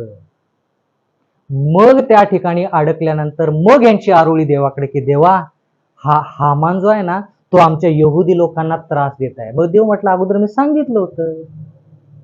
मग आता तुम्ही अडकलायस तर आता तुम्हाला मी वाचवू का काय करू? देवा काही कर, आम्हाला वाचव. देवाकडे दुसरा पर्याय राहिला नाही. म्हणून देव म्हटला की आता तुम्ही त्यात अडकलेलाच आहात, तर मला आता तुम्हाला त्या मुलगीचं लग्न त्या राजासंती केल्याशिवाय यहुदी लोकांचा बचाव होणार नाही. म्हणून आता मी काय करत आहे, ती परवानगी देत आहे. जीव वाचवायचा. चुकी कोणाची? देवाच्या लोकांची. जा म्हटल्यानंतर जायचं ना, का तिथं थांबला तुम्ही पाठीमाग? का रेंगाळतपणे थांबला? तुम्हाला यरुशलेमकडे जायचं होतं ना. आम्ही सांगितलं होतं यिर्मयाच्या पुस्तकामध्ये. देव म्हणतो यिर्मयाच्या पुस्तकामध्ये 29 पासून पुढचे जे अध्याय आहेत त्याच्यामध्ये तुम्हाला सांगितलंय की 70 वर्षाच्या गुलामगिरीनंतर मी तुम्हाला परत आणेन. का तुम्ही परत आला नाही? ह्या ठिकाणी दानिएलानं राख उधळून प्रार्थना करायला सुरुवात केली होती ना, मग तुम्हाला ते का कळालं नाही? दानिएल यरुशलेमकडे आपली खिडकी उघडून किती वेळेस प्रार्थना करायचा? 3 वेळेस. ते तुम्हाला का कळालं नाही? तरी देखील तुम्ही पाठीमागे राहिला. आता पाठीमागे राहिला ना तर भोगायचं. म्हणून म्हटलं की देव जो आहे ना, तो इतका कोमल आहे आणि इतका चांगला आहे की देव म्हणतो की आता तुम्हाला इथं वाचवायचं तर इथं तुमचा नाश. नाहीतर देवाच्या वचनामध्ये तुम्ही जरा जुन्या करारामध्ये बघितलं ना, जे जे लोक देवाचे असून त्यांनी विधर्मी मुलांसंती लग्न केलं ना, त्यांचं शव, त्यांचं पार्थिव शरीर लटकवलं होतं सगळ्यांसमोर बघायला की ह्यांनी अविश्वासू लोकांबरोबर लग्न केल्याची परिस्थिती बघा. तो देव आता हतबल झालाय. तो देव म्हटला की तुम्हाला जाण्याची संधी दिली असताना तुम्ही गेला नाही. आता तुम्हाला जर वाचवायचं तर हाच मार्ग की तिचं लग्न राजासंती होईल आणि राजाचं मन जिंकल्यानंतर त्या लोकांचा बचाव होईल. कळालं? एस्तर राणीचं बलिदान येते. आता बलिदान म्हणावं का आणखी काय म्हणावं माहित नाही, पण त्या ठिकाणी देवाच्या लोकांची ती चुकी आहे. देव त्या ठिकाणी जबाबदार नाही. एक तर त्या मुलगीचं लग्न करून द्यायचं नाही आणि सगळेच्या सगळे यहुदी मरून जायचे, हा एक पर्याय. दुसरा पर्याय, त्या लोकांना वाचवायचं तर राजवाड्यात कोणतरी गेलं पाहिजे, राजाचं मन जिंकलं पाहिजे, फरमान काढायचं. फरमान जोपर्यंत निघत नाही तोपर्यंत कोणताही एकही गुलाम त्या देश सोडून जाऊ शकत. म्हणून देवाचं वचन म्हणतं की देवाने त्या ठिकाणी परवानगी दिली, पण देव त्या ठिकाणी खुश नाही. बोलायला कळालं? उत्तर कळालं? तिथं देव खुश आहे असं नाही. आता जरा लक्ष द्या. तिसऱ्या वेळेस ज्यावेळेस फरमान निघाला त्यावेळेस देवाचं वचन म्हणतं की त्यांनी यरुशलेम परत एकदा बांधायला सुरुवात केली. पहिल्या वेळेस फरमान काढला त्यावेळेस थोडं काहीतरी केलं, दुसऱ्या वेळेस काढलं त्यावेळेस थोडं काहीतरी केले, पण हे फरमान एवढे काय त्याच्यावरती अंमलबजावणी झाली नाही. पण तिसरा फरमान ज्यावेळेस काढला त्यावेळेस पूर्णपणे अंमलबजावणी झाली. त्या फरमानामध्ये काय काय लिहिलं होतं आणि त्या फरमानानुसार देवाच्या लोकांनी यरुशलेम परत कसं बांधलं, हा अभ्यासक्रम पुढच्या आठवड्यात. कळालं? जर देव तुम्हाला एखाद्या चुकीच्या गोष्टीतून देवाकडे आणत असेल तर रेंगाळत राहू नका. ती संधी तुम्हाला परत मिळणार नाही. परत मिळाली तर तुम्हाला काहीतरी खूप वाईट गोष्टीतून पार पडावं लागेल. विधर्म्यासंती लग्न करणं सोपी गोष्ट नाही आणि त्या व्यक्तीला देवाकडे आणणं जवळपास म्हणजे फार अवघड गोष्ट आहे. पण देव म्हणतो की जर तुम्ही त्याच्या संगती राहिला, तुम्हाला थोडा त्रास होईल, तुम्हाला काहीतरी आयुष्यामध्ये गमवावं लागेल, पण त्या व्यक्तीचं तारण होईल, त्या व्यक्तीला सार्वकालिक जीवन देईल. पण देव म्हणतो हुकूम काढला, देवानं सांगितलं की त्या ठिकाणी रेंगळत राहायचं नाही.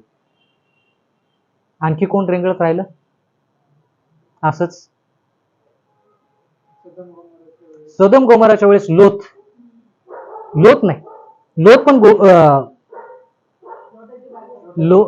पण काय केलं त्यानं, रेंगाळत राहिला. त्याच्यामुळे काय झालं, ते उशिरा निघाले आणि मग त्याची पत्नी काय झाली, पाठीमागे तिनं वळून बघितलं की त्याचं साम्राज्य, तिचं काय काय आहे धन दौलत, आणि ती मिठाची खांब झाली.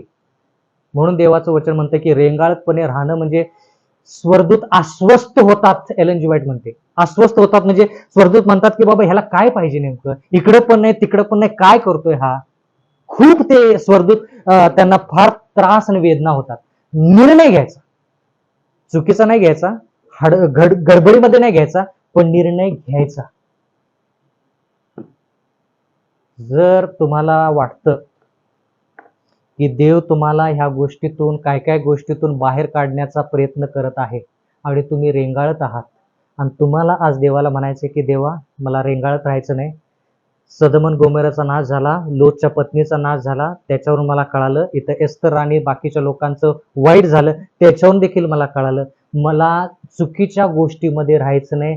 देवा तुम्हाला संधी दिलेली आहेस, आज आत्ता संधी दिली, आत्ता फरमान दिलायस ना, आत्ता मी तुझ्याकडे येत आहे. किती लोकांची इच्छा. गुडघे टेकू आणि पवित्र पवित्र अतिपवित्र सेनाधीश परमेश्वर देव पिता, आकाश आणि पृथ्वीचा उत्पन्न करता प्रभू, तुम्हाला धन्यवाद देतो, तुमचे उपकार मानतो माझ्या प्रभू. आज जे काय बाप्पा तुमच्या आध्यात्मिक जो काय मानना तुम्ही आम्हाला दिलात त्याबद्दल मी तुम्हाला धन्यवाद देतो माझ्या प्रभू. जे काही बाप्पा आता आम्ही इथं शिकलेलो असताना बाप्पा हे आमच्या अंतःकरणात आम्ही घेऊन बाप्पा आम्ही त्यानुसार चालावं, बोलावं, वागावं, असंच तुमच्या दयेने तुमच्या कृपेने तुम्ही करा. विशेषतः आमच्या ह्या ग्रुपमध्ये तुमच्या अनेक भक्तांची वाढ होण्यासाठी तुम्ही आम्हाला सहाय्य आणि मदत करा, आणि जो कोणी वचनाचा भुकेला आहे माझ्या प्रभू त्याच्यापर्यंत हे वचन पोहोचावी असंच तुमच्या दयेने तुमच्या कृपेने तुम्ही करा. आज जे काय बाप्पा साबात दिवस तुम्ही आमचा आशीर्वादित केलात आणि पुन्हा एक वार तुम्ही आम्हाला नवीन आठवड्यामध्ये घेऊन आलात त्याबद्दलही मी तुम्हाला धन्यवाद देतो माझ्या प्रभू.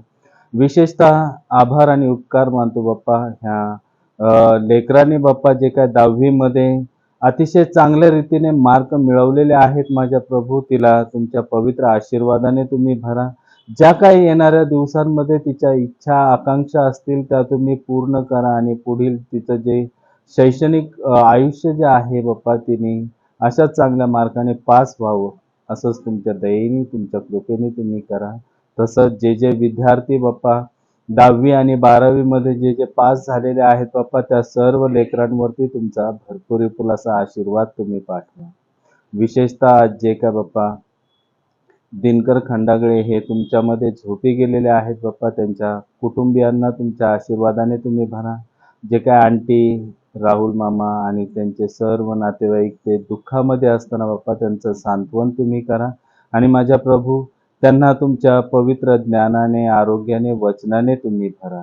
तसंच आम्ही जे काय बाप्पा आता विभक्त होत असताना तुमचा पवित्र आशीर्वाद आमच्यावरती असू द्यात. आमचं जसं येणं आशीर्वादित केलं आम्ही परत जात असतानाही तुमचा आशीर्वाद आमच्यावरती असू द्या. बाकी जे काय होईल ते तुमच्याच इच्छेनुसार होईल. ही लहानशी नम्र विनंती प्रिय येशूच्या गोड आणि पवित्र नावाने केली म्हणून तुम्ही ऐका. आमेन.